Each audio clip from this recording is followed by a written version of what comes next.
நான்லாம் நான் வந்து நிறைய மறந்துடுவேன் இந்த சென்ஸ்.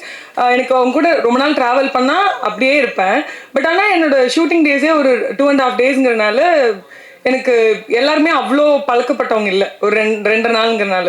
ஆனால் அவர் த்ரூ அவுட் இருந்திருக்காரு. ஒருத்தருக்கும் எவ்வளோ இம்பார்ட்டன்ஸ் கொடுத்தாரோ அதே மாதிரி தான் வெண்ணிலா கேரக்டரை எனக்கு டைரக்டர் எக்ஸ்பிளைன் பண்ணதை விடன்னு சொல்ல முடியாது.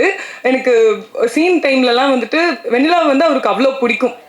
அந்த கேரக்டரை வந்துட்டு இல்லைங்க வெண்ணிலா இப்படிங்க, அதாவது ஒரு ஹஸ்பண்டும் எதிர்பார்க்குற மாதிரி ஒரு ஒய்ஃப் வந்து வெண்ணிலா அப்படின்னு அந்த கேரக்டரை பற்றி எனக்கு அவ்வளோ சொல்லுவார்.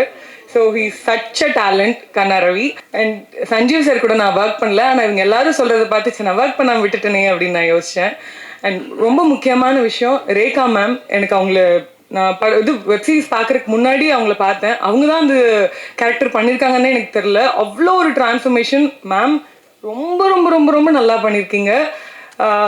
ஒரு சூப்பராக இருந்துச்சு. வினிஷா சொன்ன மாதிரி சொர்ணாக்கா பார்த்த மாதிரி இருந்துச்சு. எனக்கு அது ரொம்ப பிடிச்சிருந்துச்சு அவங்களோட ரோல்.